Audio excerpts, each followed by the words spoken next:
কথা দিয়েছিলাম কলকাতা লিগের বিভিন্ন দলের ব্লগ নিয়ে আমরা আসব এবং ইতিমধ্যে এরিয়ান ক্লাবের ব্লগ আপনারা দেখেছেন, অনেকেই পছন্দ করেছেন, আরও রেসপন্স আশা করেছিলাম, কিন্তু যাই হোক আস্তে আস্তে আরও বৃদ্ধি পাবে এই আশা করছি।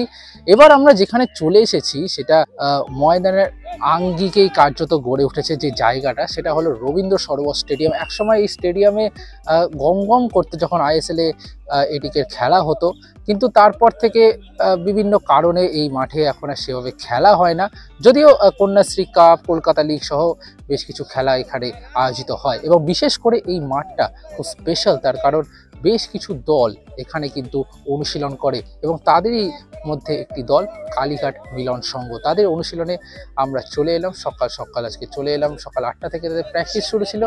এবং বিশেষ করে বলা বাহুল্য রবীন্দ্র সরোবরে যখন আসি আমরা, যখন চারু মার্কেট থেকে আমরা সোজা যে রাস্তাটা, লেকের পাশ থেকে যে রাস্তাটা সোজা চলে আসি, সেখানে যখন আসি তখন বেশ যুবক যুবতীদের ভিড় থাকে। কিন্তু এই সকালবেলায় মূলত স্বাস্থ্য সচেতন মানুষেরাই তারা আসেন, জগিং করেন এবং তাদেরই মাঝখান দিয়ে আমরা হেঁটে চলে এলাম রবীন্দ্র সরোবর স্টেডিয়ামে। এবং সেখানে কালীঘাট মিলন সংঘ তারা অনুশীলন করতে শুরু করেছে এবং এই দলটায় কিন্তু বেশ কিছু পরিবর্তন রয়েছে। গত মরশুমে বা তার আগের মরশুমেও যখন এসেছিলাম তখন কোচ ছিলেন প্রতাপ বাহাদুর থাপা। এবার কিন্তু ম্যানেজমেন্ট কোচিংয়ে বদল এসেছে। এবার কিন্তু হেড কোচ দীপঙ্কর বিশ্বাস, আপনাদের সকলের অত্যন্ত পরিচিত, বাংলা দলের হেড কোচের দায়িত্ব পালন করেছে, বাংলা মহিলা দলের হেড কোচের দায়িত্ব পালন করেছেন। এবং দিকপাল ফুটবলার অমিত ভদ্র, তিনি এবার টেকনিক্যাল ডিরেক্টর পদে কিন্তু রয়েছেন। সুতরাং অবশ্যই বলা যায় এবারের কালীঘাট মিলন সংঘ দল তারা অবশ্যই উপকৃত হবেন এই দুই জ্ঞানী মানুষের উপস্থিতিতে। এবং এই দলটাতে আমি যা দেখছি আপাতত বেশ কিছু তরুণ ফুটবলার। কালীঘাট মিলন সংঘ নিয়ে আলাদা করে বলার কিছু নেই, কারণ এটা খুবই আপনারা সবাই জানেন যে বিগত 2-3 মরশুমে কিন্তু এরা এমন কিছু ফুটবলার তৈরি করেছে যারা কিন্তু পরবর্তী দিকে ভারতীয় ফুটবলের নাম কেড়ে নিয়েছে। সে ইস্ট বেঙ্গলের হয়ে সায়ন ব্যানার্জি হোক কিংবা মোহনবাগানের হয়ে পাসাং দর্জি তামাং, তারা কিন্তু প্রত্যেকে এই কালীঘাট মিলন সংঘ থেকেই উঠে এসেছেন। আরও অনেক ফুটবলার রয়েছেন, তাদের নাম এই মুহূর্তে আমার মাথায় আসছে না, কিন্তু যাই হোক প্লেয়ার তৈরির ক্ষেত্রে কিন্তু একটা উল্লেখযোগ্য স্থান এই কালীঘাট মিলন সংঘ। তাদের অনুশীলনে আমরা চলে এলাম, চলুন সেটাই দেখে নিই।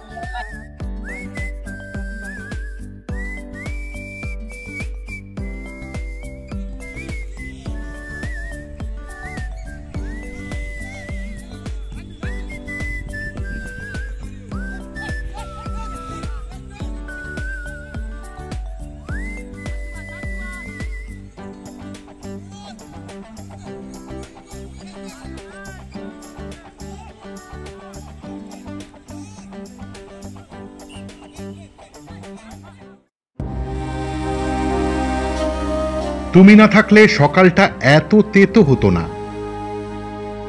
তুমি না থাকলে ঝড় বৃষ্টি মাথায় ঝরতো না। থ্যাংক ইউ বাবা মা, ভাগ্যিস সেদিন সকালে ঘুম ভাঙিয়ে খেলার মাঠে পাঠিয়েছিলে।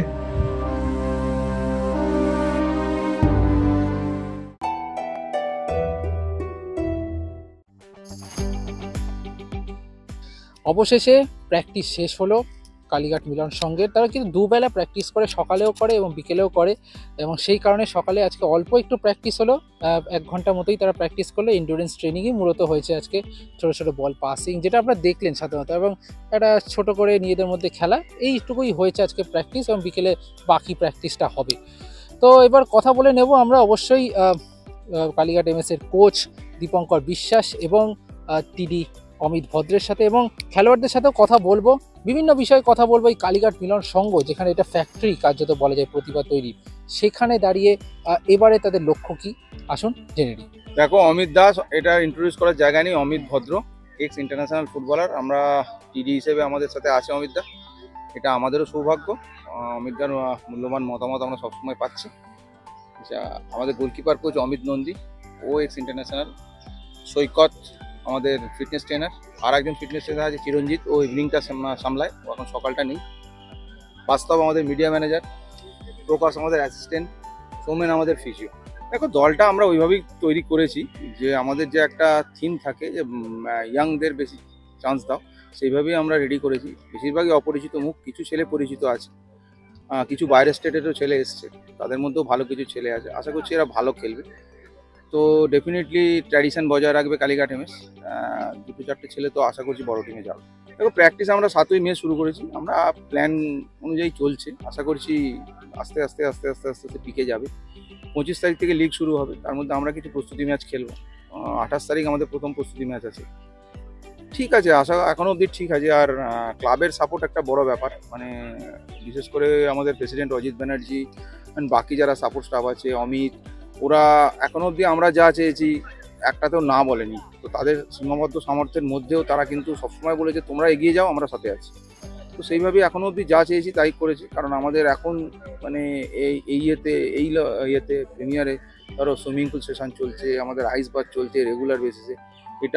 এটা অনেক বড় ব্যাপার, এবং অ্যাপারেটাসও আমাদের অনেক কিছু প্রোভাইড করেছে ক্লাব, যেটা আমরা খুব স্মুথলি ট্রেনিং সেশনগুলোকে নিয়ে যেতে পারছি।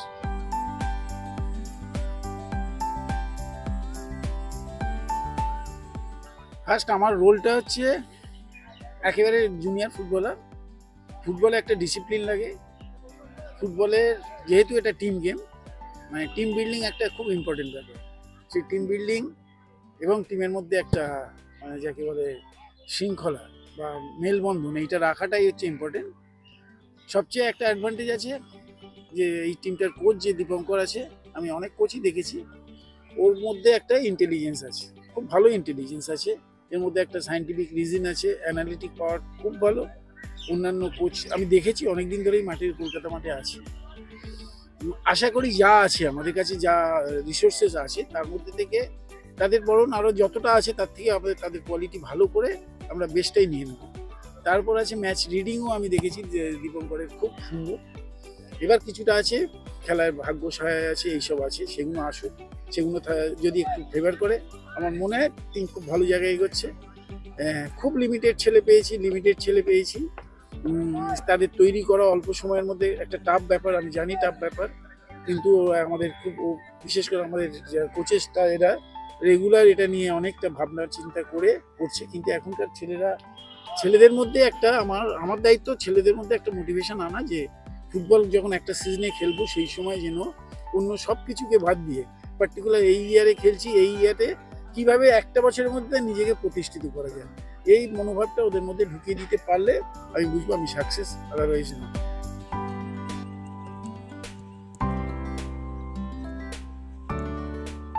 কালীঘাট একটা জুনিয়র টিম নিয়ে নামে প্রত্যেক বছর। সো আমি বলতে গেলে এই টিমে সিনিয়র আছি, আর 1-2 জন আছে। সো জুনিয়র সিনিয়র মিলিয়ে এই টিমটা হয়েছে, আর আমার নতুন এই বছর এখানে। সো খুবই ভালো লাগছে। আমারও প্র্যাকটিসটা ভালো, সব জুনিয়র সিনিয়র আছে, সিনিয়র দাদাও আছে, প্র্যাকটিসটাও খুব ভালো হচ্ছে দুবেলা। অ্যাকচুয়ালি এত বড় কোচের আন্ডারে খেলে তাদের এক্সপিরিয়েন্সটা আমরা নিচ্ছি, তারা যা বলছে সেই হিসাবে আমরা করছি। লাস্ট ইয়ার আমি 7 দিন ছিলাম, সো স্যারও ছিল, সো ওনার আন্ডারে খেলে আমার ভালো লেগেছিল, তাই আবার আমি কালীঘাটে ওনার আন্ডারে এসেছি। সো আই হোপ সে ভালোই হবে যা হওয়ার। তো অবশেষে পুরো বিষয়টা আমরা সেরে ফেললাম। কালীঘাট মিলন সংঘ এবারের কলকাতা লিগে কীরকম পারফর্ম করে সেটাই দেখার, কারণ বিগত কয়েক মরশুমে কিন্তু বেশ চমক দেখিয়ে চলেছে এই দলটি, এবং দীপঙ্কর বিশ্বাস অত্যন্ত অভিজ্ঞ কোচ, অমিত ভদ্র দিকপাল ফুটবলার, তাদের উপস্থিতিতে এই কালীঘাট মিলন সংঘ দলটা যে ভালো ফুটবল খেলবে সেটা আশা করাই যায়। এখন এইটাই দেখার যে এবারের কলকাতা লিগে কোন গ্রুপে তারা পড়ে, কীরকম ফাইট তারা দেবে, 3 প্রধান সহ যে কঠিন প্রতিপক্ষ যারা রয়েছে তাদেরকে কীরকম ফাইট দেবে সেটারই অপেক্ষায় রয়েছি আমরা। ভিডিওটি ভালো লেগে থাকলে লাইক করবেন, কমেন্ট বক্সে জানাবেন যে কেমন লাগলো, আর এক্সট্রা টাইম বাংলাকে অবশ্যই সাবস্ক্রাইব করে দেবেন। সকলকে অসংখ্য ধন্যবাদ, টাটা।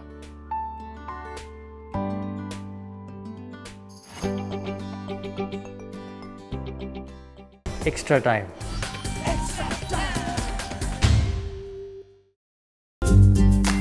লেটেস্ট নিউজ আর এক্সক্লুসিভ ভিডিওর সঙ্গে আপডেট থাকতে এখনই সাবস্ক্রাইব করুন আমাদের ইউটিউব চ্যানেল। বেল আইকনে ক্লিক করতে ভুলবেন না যেন।